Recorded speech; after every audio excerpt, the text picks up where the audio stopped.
हरिओम. आज शुक्रवार 29 मे 2026 शके 1948 अधिक ज्येष्ठ शुद्ध त्रयोदशी.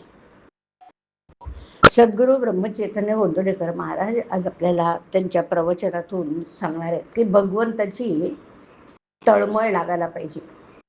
ऐकूया. ज्याला जे आवडतं ते आपण केलं तर त्याला गोड लागतं. भगवंताला प्रेमाशिवाय दुसऱ्या कशाची गरज नसते. भगवंताचं प्रेम यायला त्याच्याशी आपलेपणा लावून ठेवावा. भगवंत जोडल्याशिवाय नाहीच राहणार असं ठरवावं.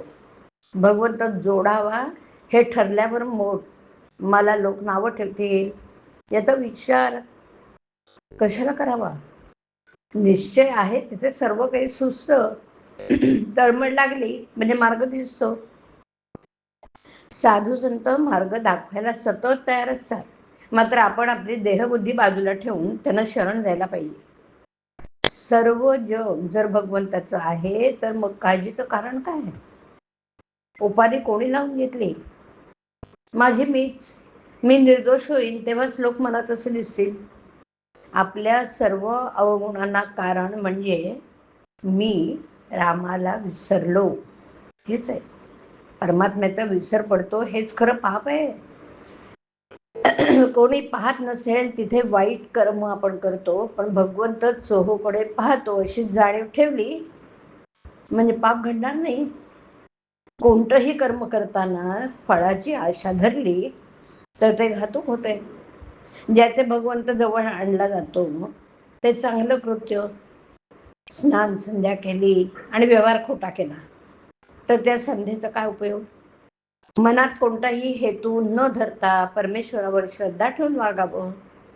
मग परमेश्वराला अर्पण करावं, ते दुसरीकडे गुंतवू नये.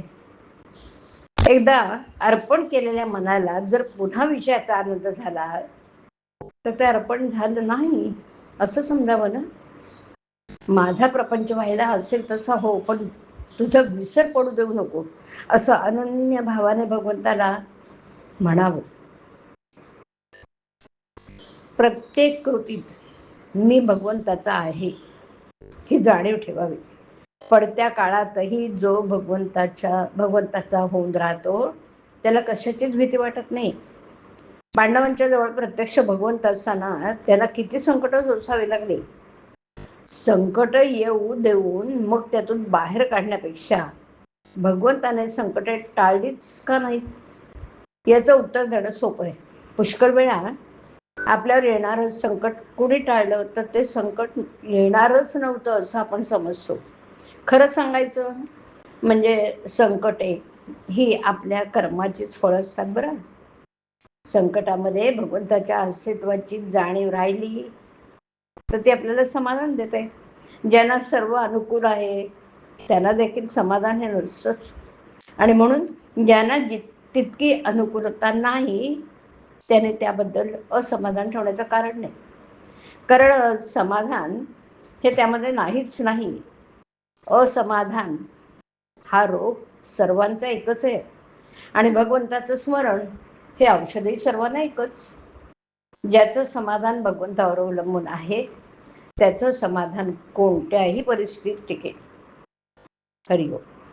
हरिओम तत्सत. हरिओम.